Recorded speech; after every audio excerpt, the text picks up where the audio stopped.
Hi, I'm Chris Said, Los Angeles carjacking attorney, and welcome to CBS Law, where we deliver results, not promises. Let's talk about some common defenses we employ at CBS Law for clients charged or investigated for carjacking.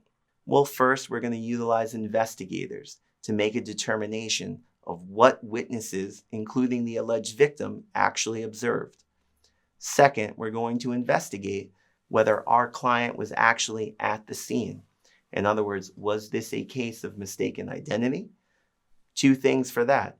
One, we're going to have our investigator interview any alibi witnesses to show that our client wasn't at the scene of the crime at the time of the crime.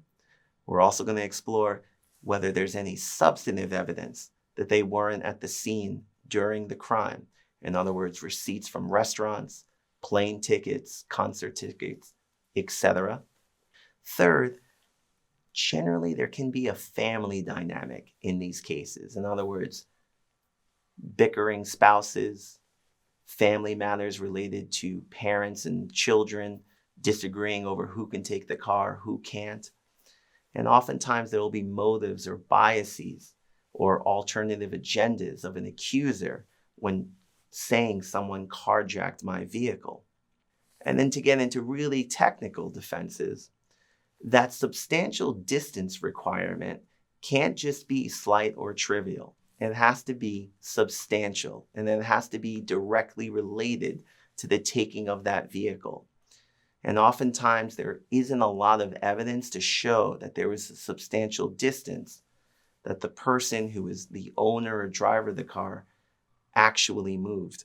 Finally, we'll also look at whether the suspect or our client had any reason to believe that they had permission to take that vehicle, whether they actually had permission or they reasonably believed that they had permission. Both constitute an affirmative defense to carjacking.